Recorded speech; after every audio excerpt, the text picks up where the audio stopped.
Alarm की ज़रूरत ही नहीं पड़ी क्योंकि घर जो जाना था। मतलब कि आज मैं पूरी रात नहीं सोई हूँ, वो मेरी आँखों और मेरी आवाज़ से पता ही चल रहा होगा आप लोगों को, क्योंकि मेरी तबीयत डाउन है और रास्ते में हम इस घने कोहरे को चीरते हुए पहुँच जाते हैं रेलवे स्टेशन। पर वहाँ पहुँचकर हम पहले पीते हैं चाय, क्योंकि चाय इज़ वेरी वेरी इंपॉर्टेंट।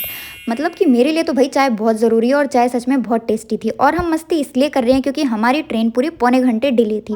और जब टाइम हो जाता है तो हम पहुँचते हैं प्लेटफॉर्म पर, और जब ट्रेन आ जाती है तो हम आराम से बैठ जाते हैं। अब आप कहोगे कि मैं जनरल में ट्रैवल कर रही हूँ। हाँ भाई, मैं जनरल में ही ट्रैवल करती हूँ क्योंकि 2-3 घंटे का ही रास्ता है।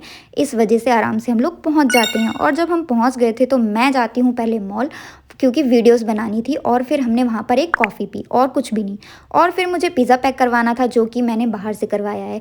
तो मैंने जल्दी से पिज़्ज़ा पैक करवाया। और भाई ठंड बहुत लग रही थी क्योंकि मैंने ये सब निकाल के रख दिया था वीडियो बनाने के लिए, तो भाई मेरे सिर में ऐसे ठंड चढ़ चुकी थी। फिर हम लोग बैठते हैं ऑटो में और ये रहा मेरा पिज़्ज़ा, और हम लोग निकल पड़ते हैं घर के लिए। भाई रास्ते में इतनी हवा लग रही थी ना, जैसी साइड से गाड़ी जा रही थी मेरे तो बिल्कुल सिट्टी पिट्टी हुई थी। मैंने शॉल वॉल सब ओढ़ रखा था, उसके बाद भी ठंड लग रही थी। फिर मैं यहाँ पर पहुँच जाती हूँ पापा के पास, और मैं पापा से बोलती हूँ कि पापा पहले गोलगप्पे खिला दो, गोलगप्पे तो मैं कभी नहीं छोड़ूंगी।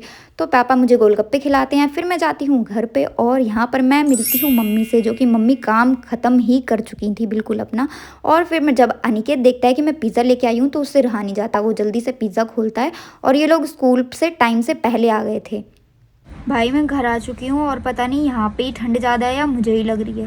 भाई मुझे तो बहुत ठंड लग रही है, इतनी तेज़ तो हवा चल रही है यहाँ पे। मैं अभी कशिश की वीडियो बनाने आई थी छत पे, भाई इतनी तेज़ हवा लग रही है सिर पे। मैंने तो एक ही वीडियो बनाई उसकी। और यहाँ पर मम्मी मुझे ये तिल का कुछ बनाया था उन्होंने, वो खिला रही थी। और फिर ये छोटे छोटे से लड्डू, क्योंकि मम्मी का तिल कुटनी का व्रत था कल। सो मिलते हैं नेक्स्ट व्लॉग में, तब तक के लिए बाय बाय।